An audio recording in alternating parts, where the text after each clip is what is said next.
And I am so very glad that I have Marisa Tschopp with us, flew in this morning from Switzerland with this much more human take on AI and impact on future generations.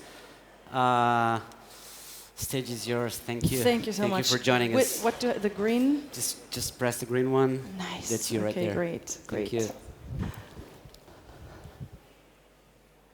There we go. Hello. Very pleased to be here in this beautiful city for the first time. Super excited to have seen the ocean for the first time in many, many weeks, months, I don't know, probably years. So thank you very much for this kind invitation. I'm super, super excited to talk to you about our research on trust and artificial intelligence. Now, before we start, I would like you to take a moment and observe your thoughts. What happens when I ask you to rate how much you trust this person?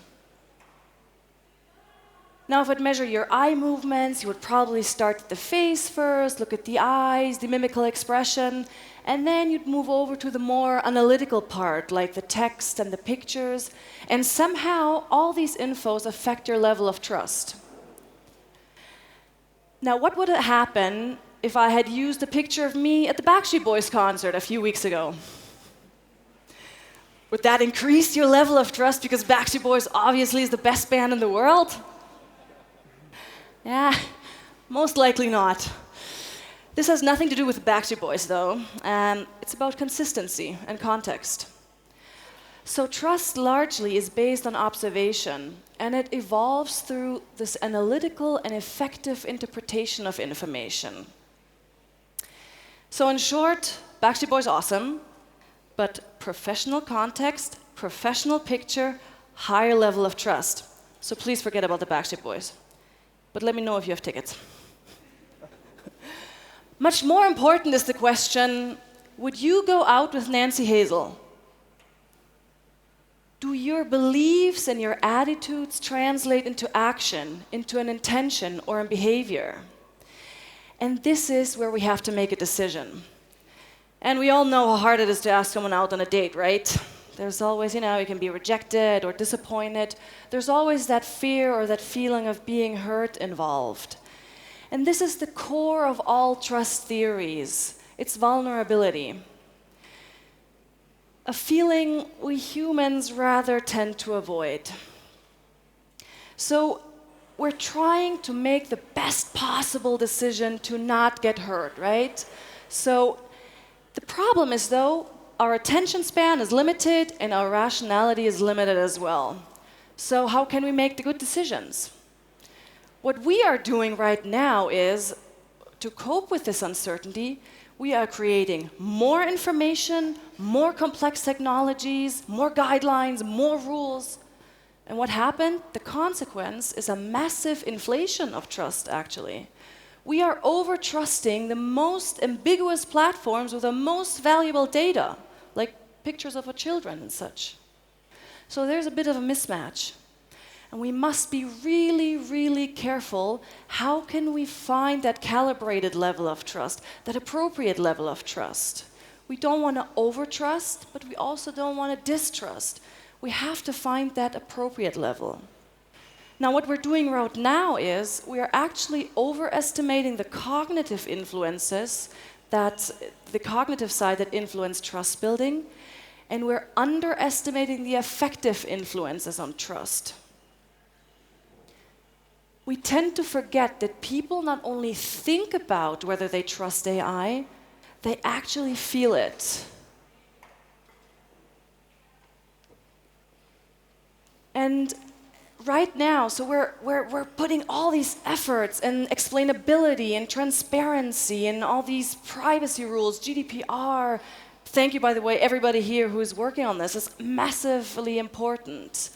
And through this, we want to help people to cope with this unknown. To cope with this, most of the people don't know what's happening. However, we believe that this is not enough.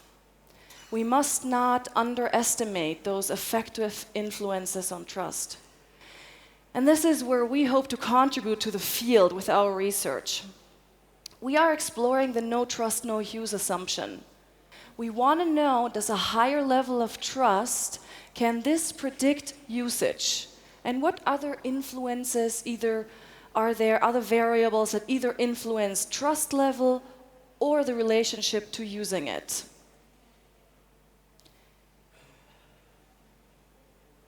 Now, the first time, I think 1 year ago in a conference, I asked people how much they trust AI with some kind of measurement like this.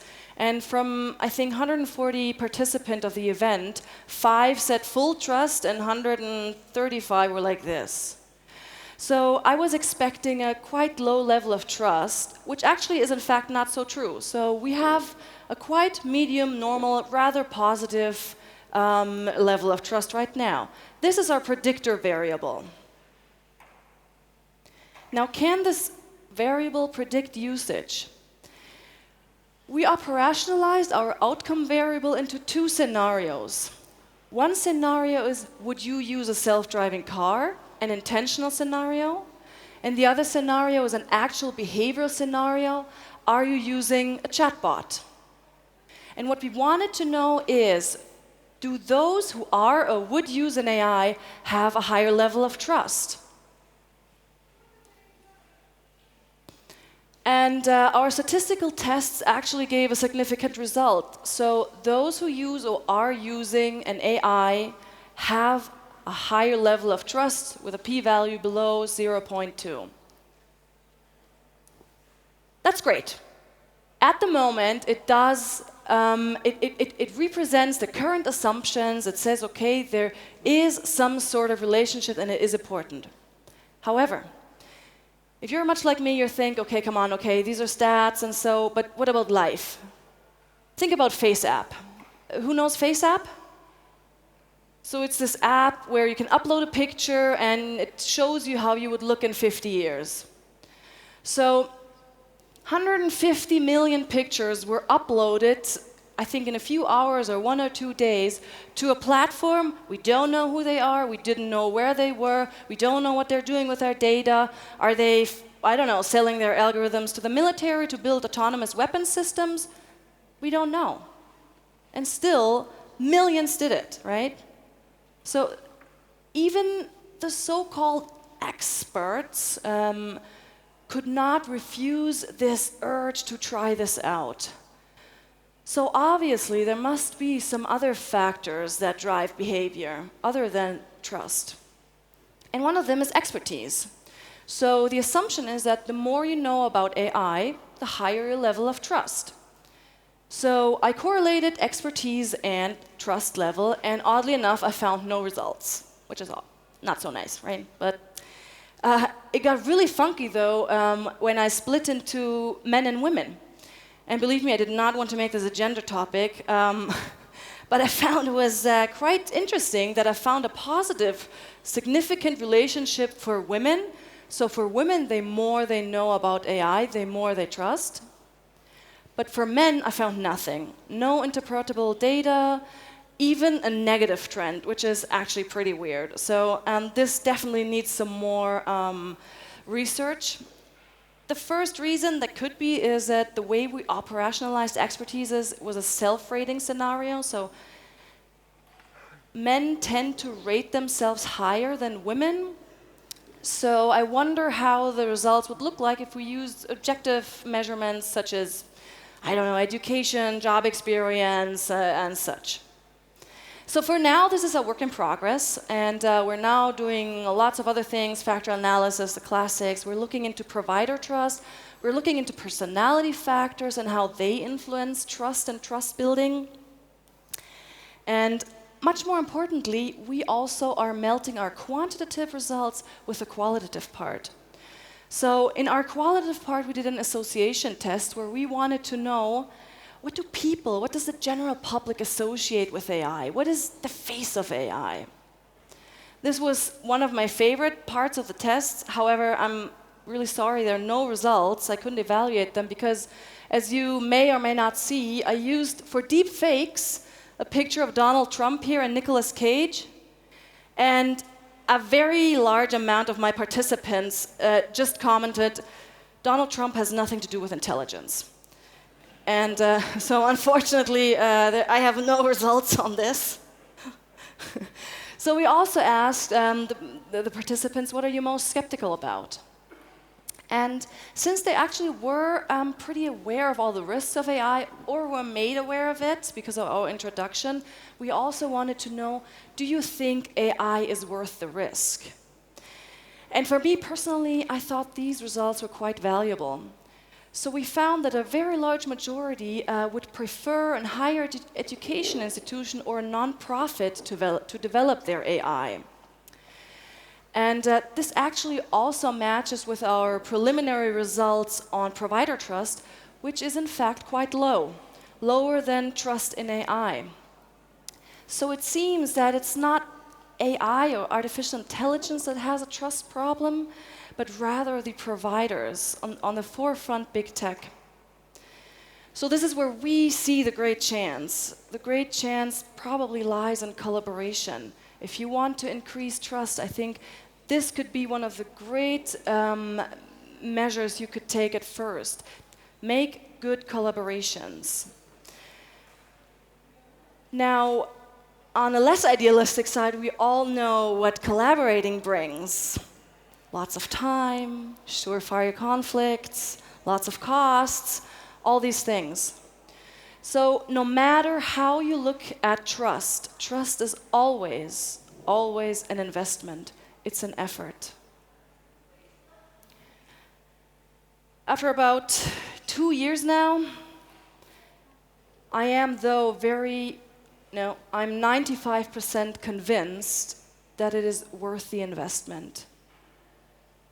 Trust has an effect on usage of AI. If we want to make if you want to take the full potential out of AI and use it to its full potential, to actually use it as a tool to focus on the real important topics like climate change, then we have to invest in this topic.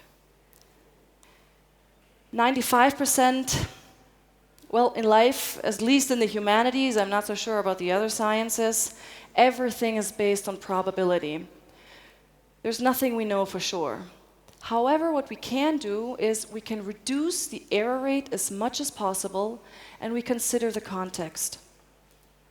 Now, if you were a woman and you would go out with Nancy Hazel, you'd probably be fine. But if you were a man, you'd probably be dead by now. Because Nancy Hazel was actually one of the most famous serial killers who killed at least 4 of her husbands.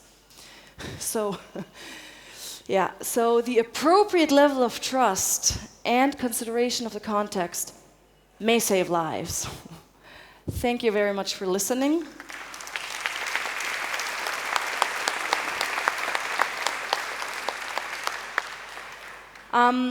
So now I would really I'm more the interactive type. I would love to hear if anybody has some questions. I would love to hear your thoughts or your questions. We have some more time. I don't want to talk all by myself all the time. You are important. Any questions? We have microphones somewhere, I guess, so you don't have to speak super loud. No? No questions? Okay. Oh, here, one question. Oh, one. Do we have a microphone?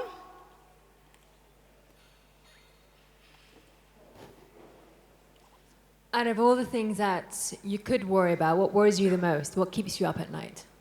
Me, personally? I know you sleep well, but it's just a term or phrase. Yes, I can tell you. I try to avoid this topic a lot, though. But it's definitely one of my hobbies is lethal autonomous weapon systems. I know it sounds awkward as a hobby, but so it's basically killer robots, and it keeps me up at night because yet there's no binding legal contract to forbid nations like the US or China to work on these robots. So they're doing it, they're investing massive amounts of money in this. And I think leaving the decision to kill someone to a machine is the most unethical thing we could do in this world. And I'm working hard for a ban of lethal autonomous weapon systems. Thank you. One more question, if that's okay. Sure. What 3 tips would you give people in this room to make sure that the decisions we make are taking us to a positive future as opposed to a potential negative one? So I think trust tip number 1 is understanding that trust and skepticism are not opposites. Trust and skepticism are actually rather dance partners. So, and we have to use these 2 things to actually guide us to the right decision. How many tips did you want? 3. Oh, geez. Trust tip number 2. Yeah, we humans tend to think that trust is only something that involves in me, which is some sort of self-serving or confirmation bias, but trust is actually something that you can see in various forms as a personality thing. It's a process which takes time. It can break. It can come back together. And there are a lot of other factors like cultural factors, national factors, legal constraints, and all these things that play a role. So trust tip number 2 is try to see the whole picture and take a systemic approach. Let's see if I find a super cool trust tip number 3. Trust, trust, trust, trust, trust. I believe, okay, so usually our common approach is we think to solve problems we need intelligence. That's why we're creating all these smart things. But yes, I think we do need intelligence, but I think to solve complex problems, we need trust, trust in humanity. Whew.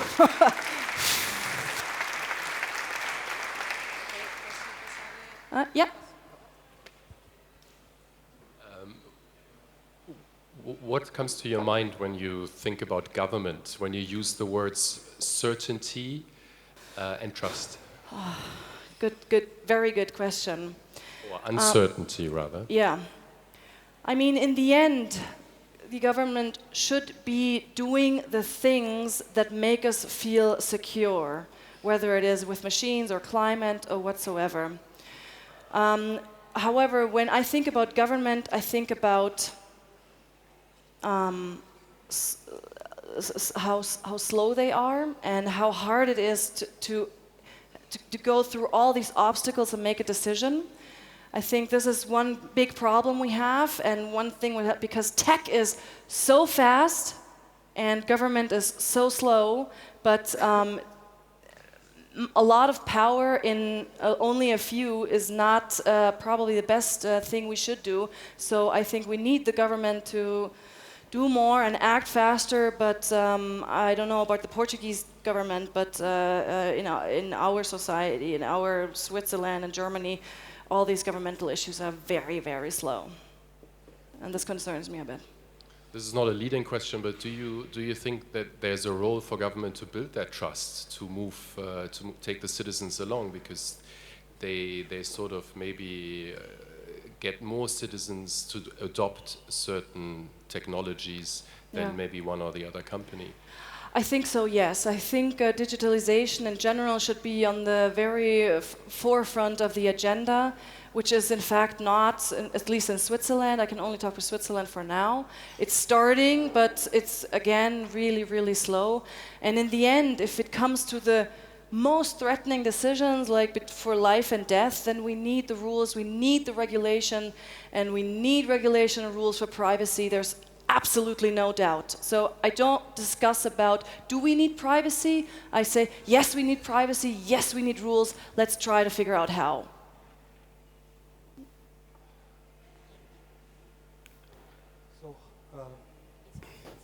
Okay, so how do you see the problem of the trust influence? Because trust is, like everything in life, is nothing that is static. And even because you already touched on some of the politic topics, the trust in AI can also be quite efficiently manipulated. Yeah. I absolutely, that's a very good question. I've been studying marketing psychology for a long, long time, and that issue of when is the point that we manipulate people? Am I manipulating you, for example, to trust AI? I've been asked that, and I have no idea why, because I thought I'm the most critical AI person ever, and I've been asked that yesterday. I'm like, why are you so positive towards AI? I'm like, what? I'm not. So I think it's a very fine line. In the end, again, it's about critical thinking. We as consumers or users, no matter if it's B2B or B2C, we have to be very, very critical. That doesn't mean we have to be cynical, but really smart and critical. It needs a lot of education. It needs good communication strategies. We need to have the guts to disagree. Whether it's the government or big tech or small tech, whatever it is, we need to step up if something's happening that may not be good for our society. Does that answer your question? A little. We can discuss that further. There's not the answer to this question, right? It's a very fine line. But don't let yourself be manipulated. Trust tip number 4. And especially not by me. Here's a question. Last one. You let me know. I was just curious how you measure trust in AI and the knowledge or the expertise in AI, because trust in AI you can see in different contexts.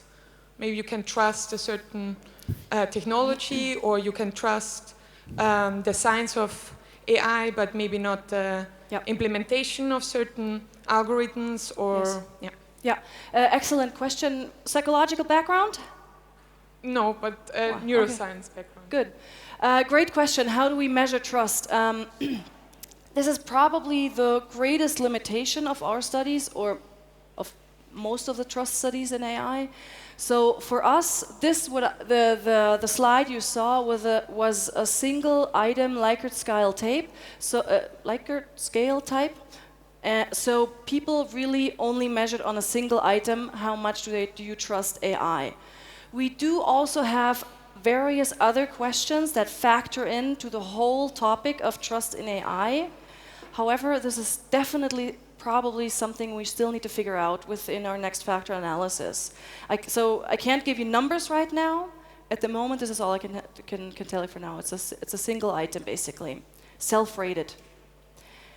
And especially with regarding to the context, this is also a very important question. And I think this will also evolve the more people know about AI.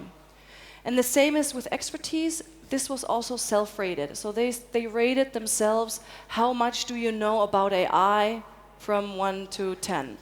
But we also measured their education, their background, their profession. So we're trying to then put all these data together to have the best result. But this is still a work in progress. But excellent question. So I'll jump on that when you said about the... so basically 2 things. One is the expertise. This gets really complicated when just probe about what is your target variable, how do you measure it. Now we're not sure if the 1 to 10 scale is the best, or maybe we should have done don't trust, trust, trust a lot. You know, like 3. Actually, that's what psychologists think. That's how. It's a 5-point Likert type scale. Mm-hmm. Yeah, exactly. The more graded the scale, the less conducive to good results. So that's one thing that we have to keep in mind. But here, earlier we saw a talk where the algorithm that painted something was this min-max algorithm. And you know, there's just like this wealth of mathematical knowledge that is needed for someone to sit in a meeting and say confidently, yeah, this is the best model or something. How do we bridge and then there's the other problem that you ask people, who should make the AI? Should it be the government or should it be the universities? And people that may or may not have expertise in AI, they'll say the university. But then how do we go from our opinions to having the university actually be involved, right? Like policy. How do you move from, I guess my 2 questions would be, 1, how do you tackle the fact that these are hard issues that need very deep mathematical understanding, whether it's the implementation or the understanding of the results? And 2, fine, you have your result, we want this. How do you actually make it happen? Well, this is I'm trying to paraphrase the question if I got it right. So, how do we tackle the problem of how much should we know about AI, or does everybody have to understand AI to the very deep to use it? Is that correct? Is that the question? Yeah. Okay. I mean, again, also an excellent question, which which you can probably find a conference each day discussing this in the whole country, in the whole globe, in the whole world. Right now, my personal approach is, or let's say in the bubble I live in with all these whatever, is that you do not have to understand AI to its fullest, but you have to understand how to use it safely. So people always argue that, well, I don't know how to use a car and drive it. That is true, but it's not the whole story. You know how to drive it safely. You took a course on, you have a license, you know how the things work, you know, when you brake and when not, and so on. So, and I think this is the most important point. I think, in the end, I mean, but the more you know, the better, but we don't all have the resources, and it's absolutely impractical to educate 7 billion people on AI. It's absolutely impossible. Thank you for the analogy. And I thank you very much for everything. We really got to stop it here. We could be here forever. Thanks for the invitation. Fantastic to listen to you. Thank you. More questions if you have. We're all going to be outside. We can be certain that at 2:15 we are back here with our first panel of the afternoon. So we're cutting 15 minutes in the 1 hour we had for lunch. Thank you. Thank you.